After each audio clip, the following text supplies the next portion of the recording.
time for spelling analysis with multi-syllable words. So we are just going to keep building in complexity. And again, spelling analysis is a systematic process for learning how words are read and spelled and analyzing why they're spelled that way.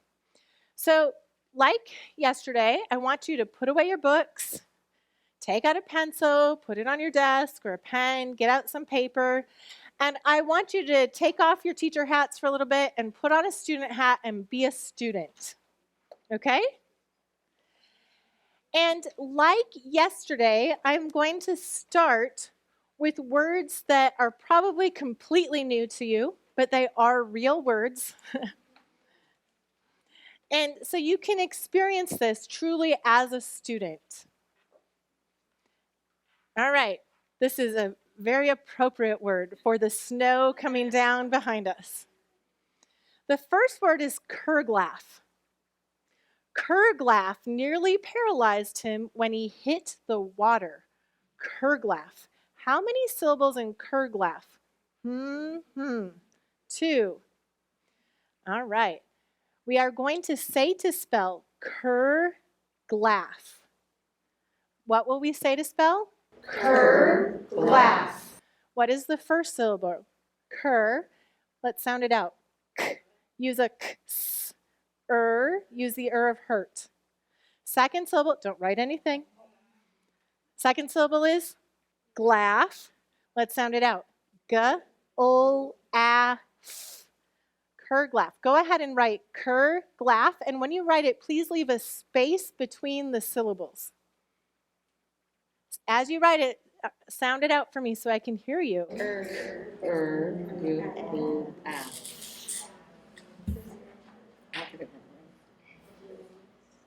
All right. What is the first syllable? Ker. Help me to write it. K. What is the second syllable? Glaff. Help me to write it. G-o-a-f.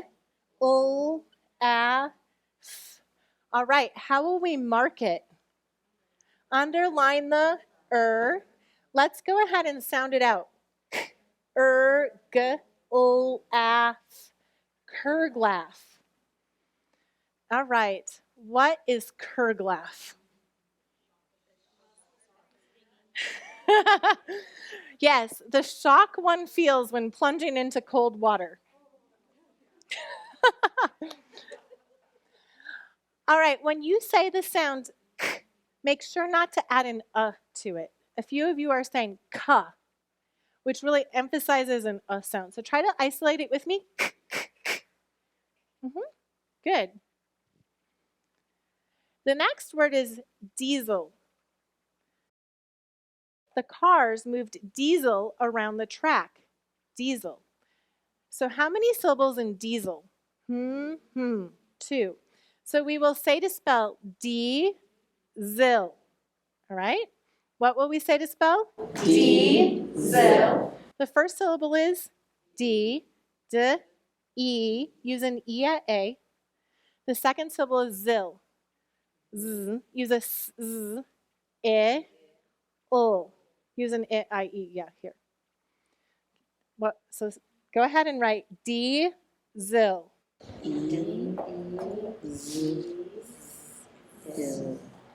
Oh, I like how some of you are sounding it out. All right, what's the first syllable? D. Help me to spell it. D-E. Second syllable is zil. Z-I-O. How will we mark it? Underline the E. What sound of z is this saying? Second. So what will we do? Put a 2 over it. Let's sound it out. D-E-Z-I-O. Diesel. All right. What does diesel mean?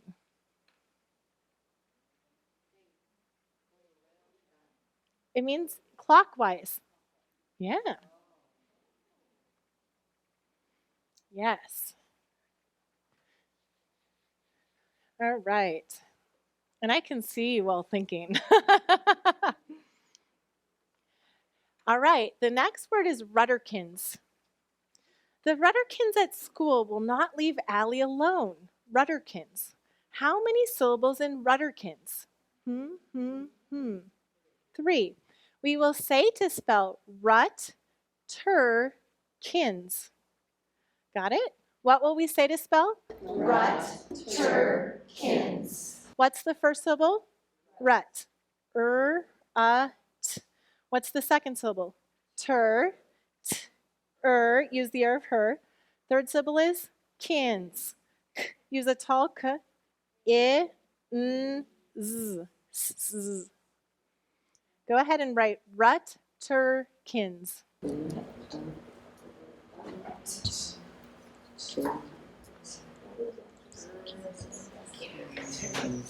And what's the first syllable? Rut. Help me to spell it. T. What is the second syllable? T. What is the third syllable? Kins. Z. What? How will we mark this? Underline the put a 2 over the z. Let's go ahead and sound it out. Rutterkins. Rutterkins. When you get to larger words too, if students are struggling with it, you can go, let's sound out the first syllable. Rut. Second syllable, ter.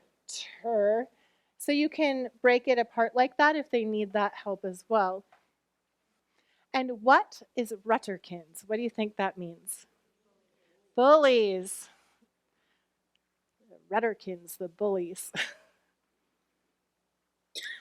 The next word is Fudgeo. The kids like to Fudgeo. So you'll say to spell Fudgeo. Okay, what will you say to spell? Fudgeo. Okay, what is the first syllable? Fud. D. What is the second syllable? Gel. J. Use a g, j. L. Go ahead and write Fudgeo.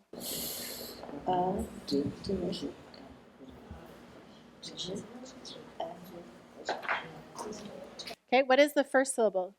Fud. D. What is the second syllable? Gel. J. L. How will we mark this? Put a 2 over the J. Why did the G say J? G may soften to J before an E, I, or Y. So here it said J because it is before a E. Let's sound it out. D, J, L, Fudgeo. What does it mean to Fudgeo?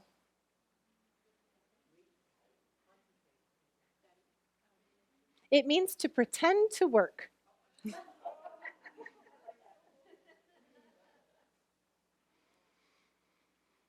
The next word is Lamin. We had quite a Lamin last night. Lamin. How many syllables in Lamin? 2. We will say to spell Lam-ming. What will you say to spell? Lam-ming. Lam-ming. Don't write it yet. The first syllable is lam, Second syllable is ming, Go ahead and write lam-ming.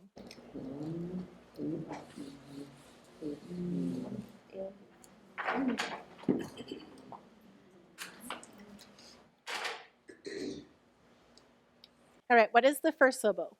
Lam. Help me sound it out. What is the second syllable? Ming. Let's sound it out. How will we mark it? Underline the Let's sound it out. Lumming. What does lumming mean? Yeah, heavy rain, downpour. All right. So, yes. I was wondering why you were splitting up the consonant, but if you don't split up that double consonant, like the double M, then it would be looming, right? Because if it was at the end of the syllable, Yeah. then say it's looming. Right. What if it was like this? That would say she's right, looming. However, a good tip for dividing syllables is typically when there's a double consonant, the syllable always divides between them.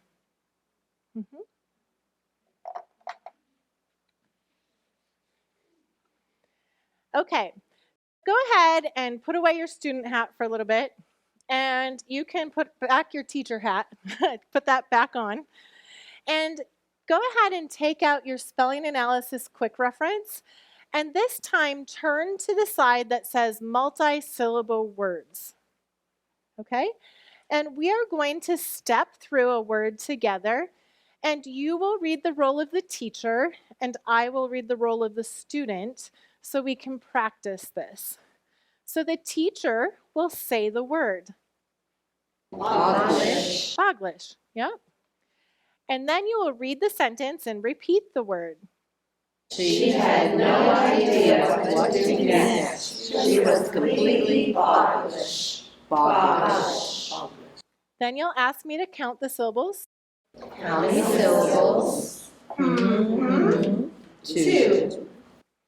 And then you will say to spell, pausing for each of the syllable breaks so that the students know where that syllable breaks. If there are 2 consonants, you will pronounce both of them. Does that make sense? So you want to pronounce each syllable exactly as it's written for the students. So I usually say to them, say to spell, and that's their cue to listen very carefully, because when I say to spell something, I'm giving them some information that they really need to write that word correctly. So go ahead. Say to spell boglish. And then the students repeat, boglish. This is a really good chance to check that they heard you, right? Because if they say boglish, you know that they didn't hear boglish. So be very careful as a teacher that they're repeating that say to spell back correctly, and if you need to, clarify it. And then the students will say the first syllable, bog, and then they will segment that first syllable, and you will finger spell and cue it. By the way, once a class gets into this, they'll just begin to know what's coming next. So I will be the student, and you're going to practice finger spelling and cueing for me as my teacher. B, A, G. Okay, the second syllable is glish. So I'll say glish, and then you will figure spell and cue glish. G, O, I, use I, E, ya, and then sh. Okay? Then the students will write the word sounding it out as they write it. So I'm a student writing B, A, G, O, I, sh.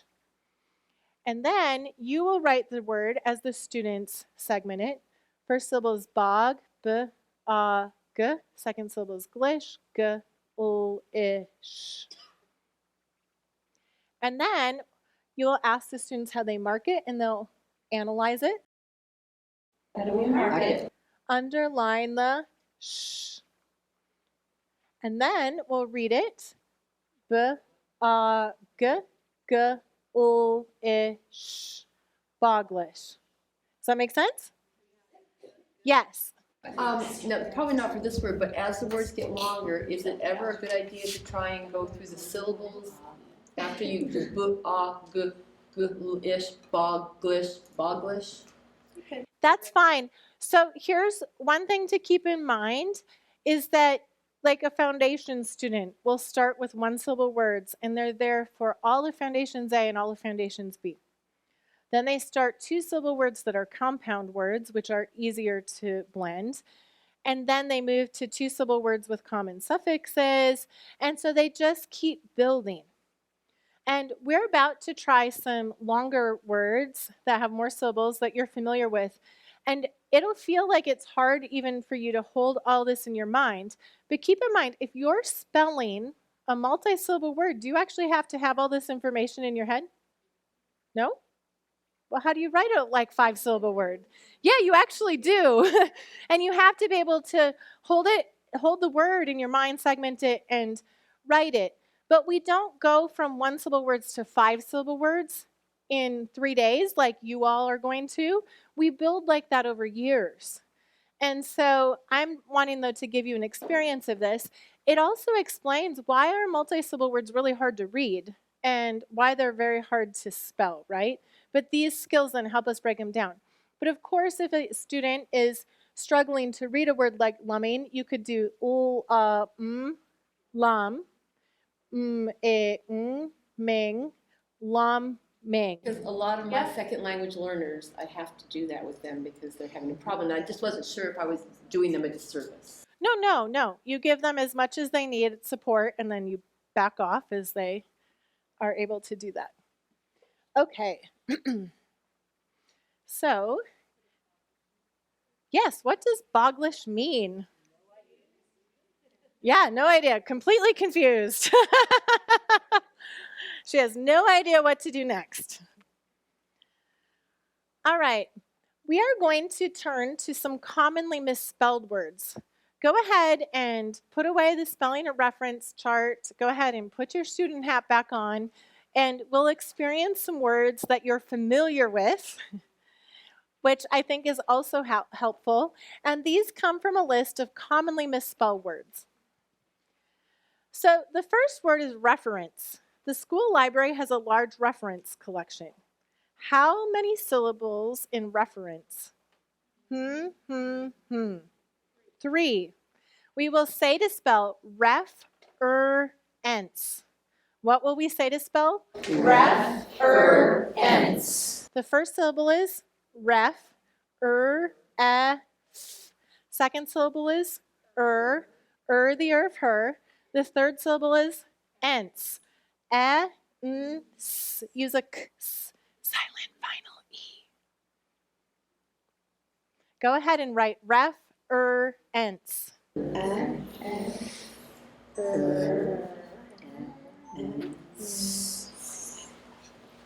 And now help me to write it. First syllable is ref, second syllable is third syllable is ence, silent final E. How will we mark reference? Underline the We'll double underline the silent final E because we always double underline silent final or silent letters. And what about this? Let's put a 2 over it. Why did it say its second sound? Because of the E, yeah.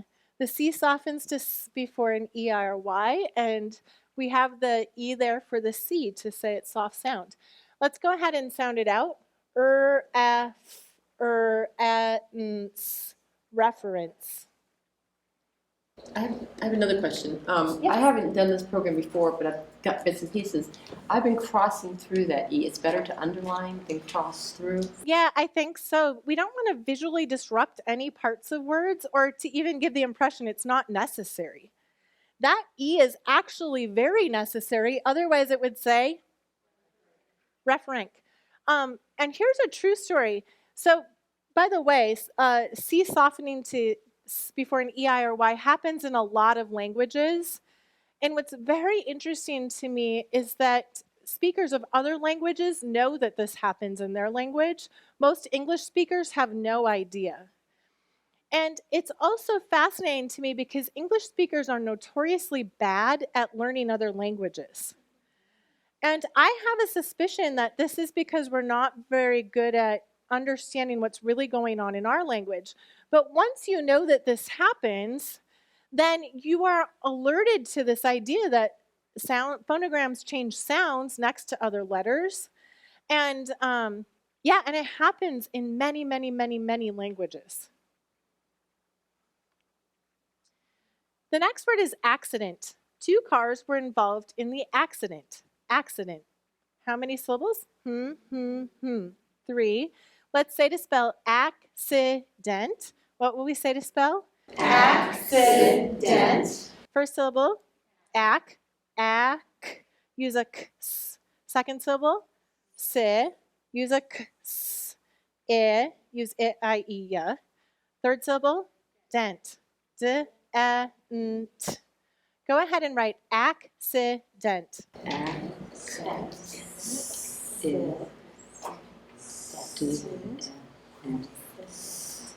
All right, first syllable is ac. Let's write it. Ac. Second syllable is si. S, I. Third syllable is dent. D, e, n, t. All right? Boy, C said 2 sounds in this word. Why is that? Here it's before a consonant, and here it's before a I. So why did it say s here? Because it's before an I. So how will we mark it? 2. And what's the rule? C always softens to s before an E, I, or Y. Otherwise, C says k. And you see both parts of that rule in this word. Some of you are going, oh my word. I love it. Let's sound it out. Accident. Accident. The next word is colleague. John is a colleague from work. Colleague. How many syllables? 2. First syllable is, we will say to spell colleague. What will we say to spell? Colleague. First syllable is call. K. Use a k. S. A. Ul. Second syllable is league. Ul. E. Use an E at A. G. Do you know what kind of G to use here? We just learned this today. And by the way, if someone forgets it, that's fine. And then silent final E. Go ahead and say to spell, or go ahead and spell colleague.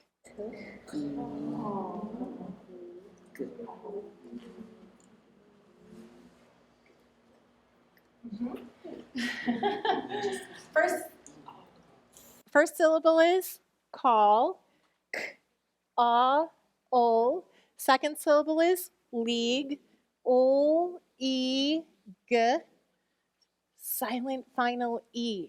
How will we mark this one? Underline the E, underline the G. Why do we have a silent final E in colleague? English words do not end in V or U. That's why the E is there. Some of you are sighing. So if you've just learned a phonogram, I wasn't sure if you would remember because it's so uncommon, right, to think of this as saying G. We're not commonly taught this.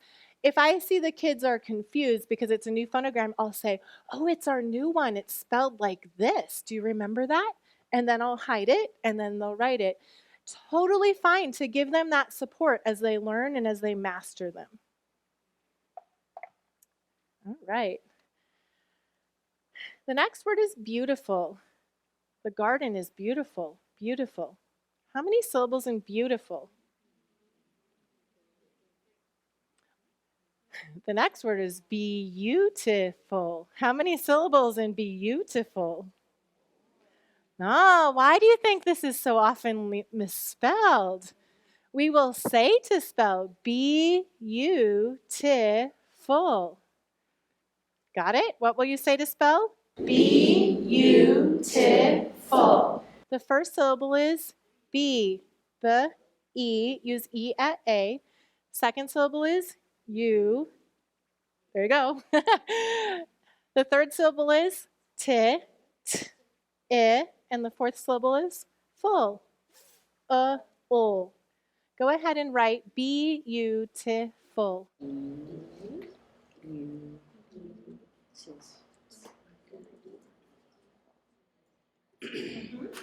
And then help me write it. First syllable is B, E. Second syllable is U. Third syllable is T, I. Fourth syllable is full. Ul. How will we mark it? Underline the E. We'll put a line or a macron over the U. And why did it say it's long sound? A, E, O, U usually say they're long sounds at the end of the syllable. Why is the I saying I at the end of the syllable? I and Y may say I or I at the end of the syllable. Full. So let's read it together. B, E, U, T, I, O. Beautiful.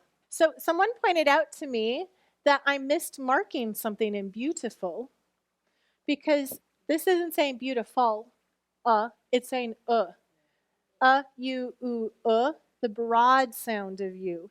And we mark the broad sound with 2 dots. Yep, so if you haven't gotten to broad sounds yet, that's okay. But English has long sounds. Let me start again. English has short sounds, which we're familiar with, like ah or aw. And it has long sounds like a or e. But some of the vowels also have something called a broad sound. And usually we skip those in our phonics programs. With a, aw, that broad sound is the aw. And so that solves all of these words, right? Like wall, call, water. Do you hear it? Yeah. Some people struggle to hear the short sound, but if you compare these words, you can hear short and broad really clearly. Whoops. Thank you. I put it there, and I put the golf ball. So you can hear them very, very clearly. The other thing about broad sounds is they're very forward in the mouth. So if you say a, aw, it's round in your mouth. U, oo, is forward. O, oo is the broad sound of o. It's very forward, oo. So those broad sounds are forward. And it's really interesting to me because oo is another one, right, that we skip. And so then these very simple words become exceptions. But we have a lot of vowel sounds in English, and broad vowels are part of English and a part that are commonly never taught, but they explain many, many things. Do you have any thoughts or questions about this? Yes? What do you do if a student says, but we don't say beautiful, we say beautiful? Yes. Like we don't hear more syllables in speech. How do you explain that? Well, I would go back to the syllable rules. First of all, every syllable may have only one vowel sound. Beautiful. You actually hear all the sounds there, don't you? Beautiful. I think, but because we have 2 vowels next to each other, they're blended and we say them very quickly. But we do have 4 syllables, and the dictionary will break it as 4 too.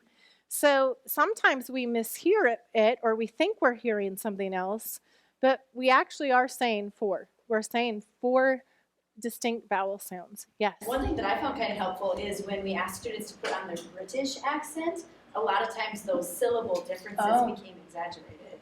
Also, what's the root of beautiful? Beauty. Do you hear very clearly too? So we could talk about that. This even gets into suffixing rules, which we haven't talked about yet, but it does. So one of the purposes of say to spell is to really clearly articulate what's happening in the word. Speech oftentimes blurs parts of the word as we say it quickly, but that doesn't mean we're not saying it, and sounds next to each other become a little less clear sometimes. But this is why it's spelled that way. This is how the dictionary will have it broken into syllables as well. All right. Once again, your spelling analysis list will provide for you these tips, but they will also provide for you where the syllables break. When you are doing say to spell, all of that information is provided to you of this is where the syllables break. Just make sure to enunciate really clearly.